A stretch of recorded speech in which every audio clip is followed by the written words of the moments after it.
Thomas had always been a quiet man. He lived alone on a wide stretch of land that seemed to have no end.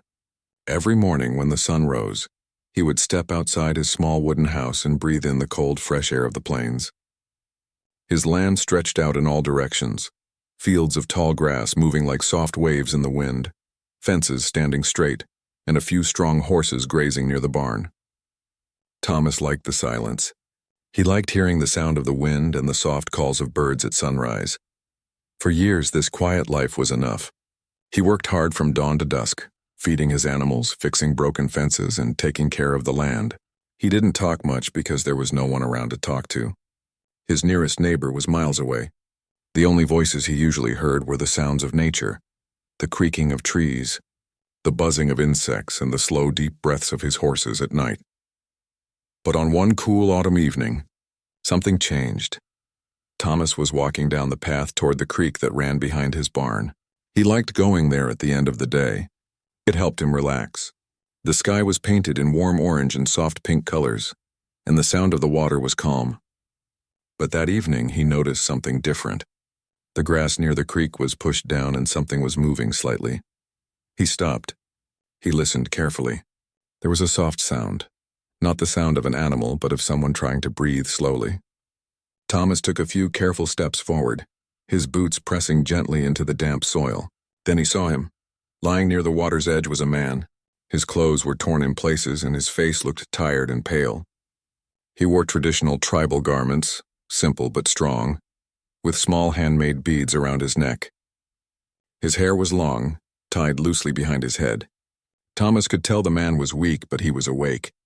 Their eyes met, and in that quiet moment both of them froze. Thomas had never seen anyone like him up close. He had heard stories about the tribal people who lived beyond the hills, how they hunted, how they moved with the seasons, how they stayed away from outsiders. But this man was not a story. He was real. He was right there, lying by the creek, breathing slowly. Thomas didn't speak at first. He didn't know what to say. The man looked at him not with fear, but with a kind of deep calmness.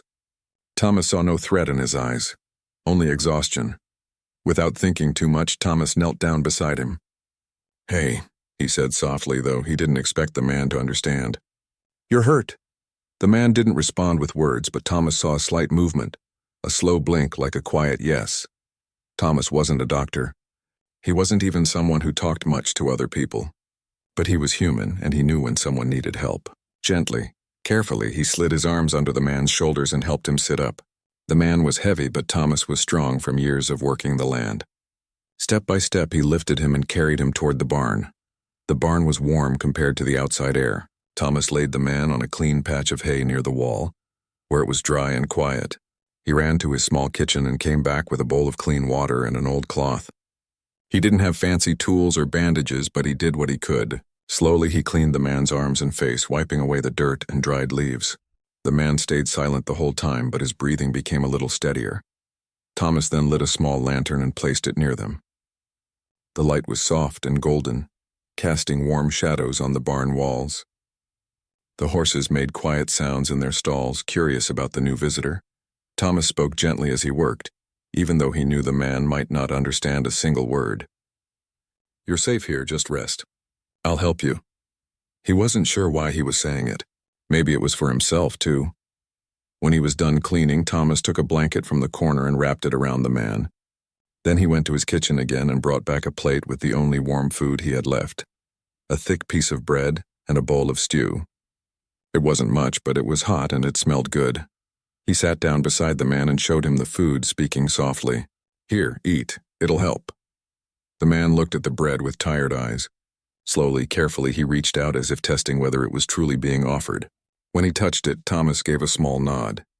The man brought the bread to his mouth and took a slow bite.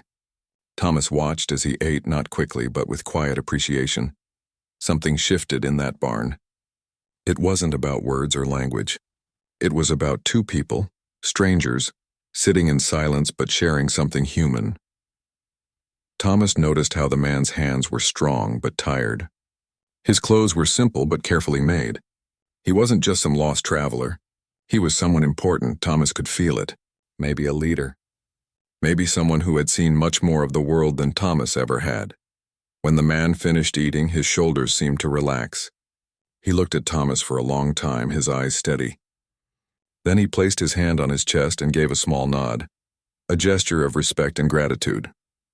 Thomas didn't know how to respond to that at first, so he simply nodded back. It felt right. He stayed near the barn that night just in case. He checked on the man every hour. The stranger fell asleep with the blanket wrapped tightly around him, his breathing soft and even. The barn was quiet except for the sound of the night wind outside. Thomas couldn't sleep easily. He sat by the lantern, his elbows resting on his knees, thinking about everything that had happened. He didn't know this man's story. He didn't know why he had been alone by the creek. He didn't know if someone would come looking for him. But what Thomas did know was this. He had made a choice. A simple human choice. He had helped someone in need. He thought about how strange it felt. For years, his days had all been the same. Quiet mornings, hard work, silent nights. But now something had happened that broke that silence. And deep down, he felt something he hadn't felt in a long time. A quiet sense of connection. In the early hours of the morning, the wind outside grew softer. The stars above the ranch shone like small, steady lights in the sky.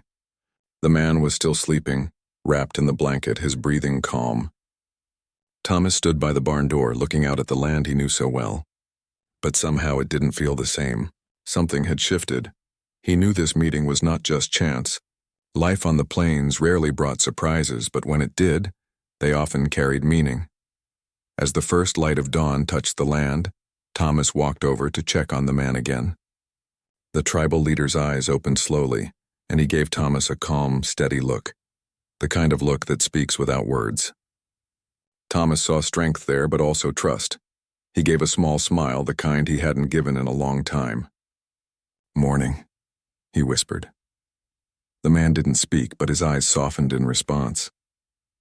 Thomas poured a little more water into a cup and handed it to him. The man accepted it with both hands, a quiet sign of respect. Thomas noticed how carefully the man moved, as if everything he did had meaning. They didn't need to talk. Something had already been said between them without a single word.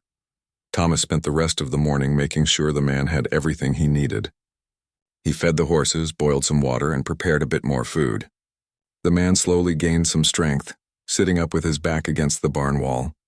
He watched Thomas work, quietly observing every movement.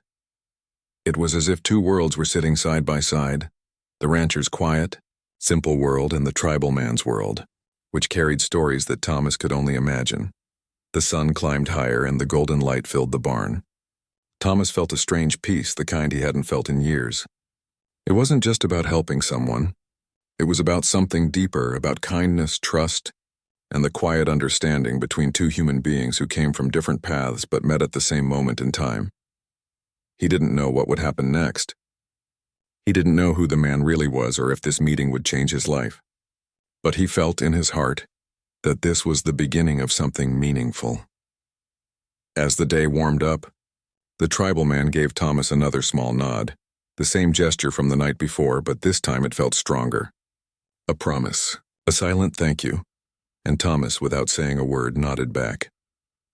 The land around the ranch was quiet again, but it was a different kind of quiet. Not empty, not lonely, but full. Something new had begun in that barn by the creek. Thomas woke up just as the sun rose over the plains. The soft golden light touched the grass outside and slipped through the small cracks of the barn wall. The air smelled clean and fresh, the way it always did at the start of a new day. But this morning felt different. Inside the barn, the man who had been weak and silent the night before was already sitting up. His back was straight and his eyes were open and clear. Thomas noticed something strong and calm in the way he carried himself.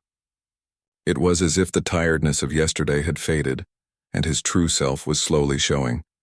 The man gave Thomas a quiet nod, the same way he had before. There were still no words between them, but somehow that didn't matter. Thomas smiled back. Thomas went to the small kitchen in his house and returned with a cup of warm water and a plate of bread. When he handed it to the man accepted it carefully, as if receiving something precious. He ate slowly, not in a rush, showing quiet respect for the food.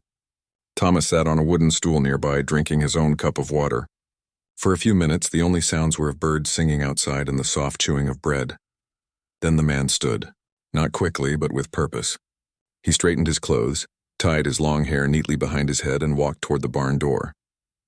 He paused, turned to Thomas, and gave another nod, this time a deeper one. It wasn't just a greeting. It felt like a promise, a way of saying, "I'll return." Thomas watched as the man walked down the path toward the trees.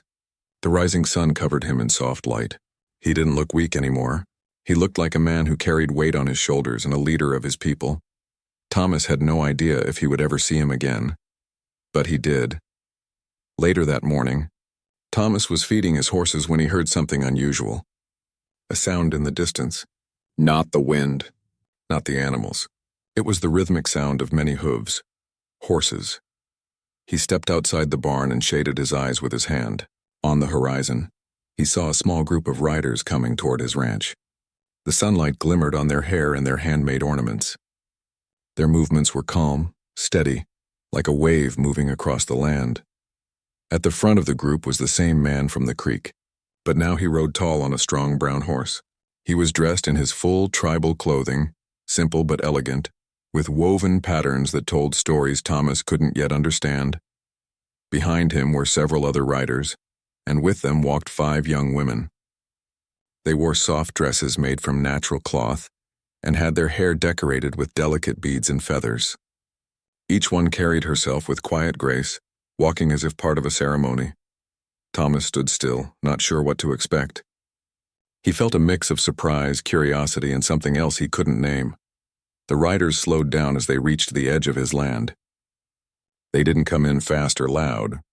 They came in with quiet respect, moving carefully as if they knew this was a special moment. The tribal leader dismounted his horse. He walked toward Thomas with calm steps, his hands open, showing no sign of threat. Thomas could feel the weight of the moment. Something meaningful was happening. The leader stopped a few steps away from him. For a second, they just looked at each other. 2 men from different worlds meeting again, not by chance, but by choice. Then the leader turned slightly and gestured toward the 5 women standing behind the group. One by one, they stepped forward. The leader spoke in his language. Soft, rhythmic words Thomas couldn't understand but could somehow feel. His voice carried respect, strength, and something deep inside, gratitude. Thomas listened quietly, his heart beating steadily. The leader then stepped closer and placed his hand gently on his own chest, the same gesture of thanks he had given the night before, but now it felt stronger. This wasn't just personal gratitude. This was something bigger. He then gestured toward the women again.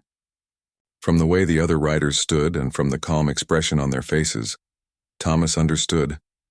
This was a gift. A gesture of the highest respect from his tribe. Thomas was taken by surprise. He had never expected anything like this. All he had done was help a man in need. He didn't do it to receive anything in return. But in the leader's culture, kindness like that was not something to be forgotten. It was honored. The 5 women stood gracefully, their heads slightly bowed, not in fear but in quiet dignity. Their presence felt like part of an old tradition, something that had been passed down for generations. Thomas didn't rush to speak. He didn't want to disrespect something he didn't fully understand. He placed his hand over his own chest, copying the leader's gesture, trying to show that he accepted their gratitude with respect. For a moment, no one spoke. The wind moved gently across the land, touching the tall grass and carrying the soft sound of the creek nearby. It felt like the world had paused just for them. Then the leader smiled, a small but real smile. He seemed to understand that Thomas was not rejecting his gesture but respecting it in his own way. Thomas guided them toward the barn, offering water and a place to rest. The leader and his riders accepted with quiet grace. The women followed softly, their steps light on the ground. Inside the barn, the mood was calm and warm. The leader sat near the hay where he had rested the night before. The riders stayed close, talking among themselves in quiet voices that sounded like flowing water. The women stood together, helping each other adjust their clothing after the long walk. Thomas, though still a little unsure of how to react, felt something warm in his chest. This wasn't about wealth or power. This was about something far more human: trust, respect, and gratitude. He poured water into cups and handed them out. One of the women, with kind eyes and a soft smile, accepted the cup with both hands, giving a small bow. Thomas felt the weight of the gesture. In their world, everything carried meaning. The leader then stood again, walked toward Thomas, and reached into a small leather pouch at his side. He pulled out a carved piece of wood, smooth, polished, with symbols carefully etched into it. He placed it gently into Thomas's hand. Thomas looked down at it. It wasn't just wood.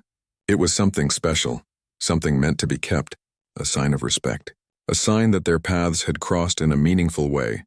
The leader spoke again, a few simple words in his own language.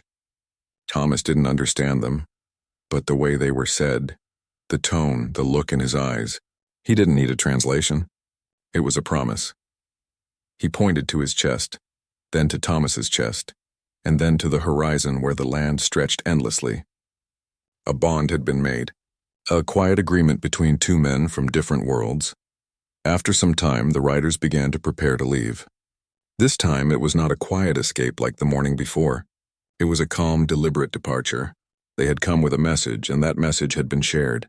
Before leaving, the leader turned one last time. He placed his hand on his chest again and gave a nod, deep, strong, and full of meaning. Thomas did the same. As they rode away, the 5 women stayed behind as part of the leader's gift. But there was no tension. They were not afraid. They stood tall, proud of their culture and what this moment represented. Thomas stood by the barn watching the riders fade into the distance.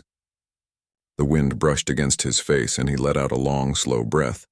He hadn't asked for any of this, but life had brought it to him. A simple act of kindness had built a bridge between two worlds. A bond of trust had formed where once there was only distance. The days that followed were quiet but different. The women helped around the ranch with grace and quiet skill. They cared for the horses, tended the fire, and treated the land with respect. They spoke little, but their actions were gentle and full of meaning. Thomas learned their rhythms, how they moved, how they worked together, how they treated everything with care. He didn't see them as strangers anymore. He saw them as part of a new chapter in his life. Some evenings he would sit outside as the sun set, watching the golden light fall over the plains. He would think about that night by the creek, about the man who had come into his life like a quiet wind, and how everything changed because of one simple choice: kindness. He still carried the carved piece of wood the leader had given him. Sometimes he would hold it in his hand, feeling its smooth surface, remembering the nod, the look in the leader's eyes, the promise without words. The world had not grown smaller. It had grown bigger. And in that wide, quiet land where the wind carried the whispers of many stories, Thomas had found one of his own.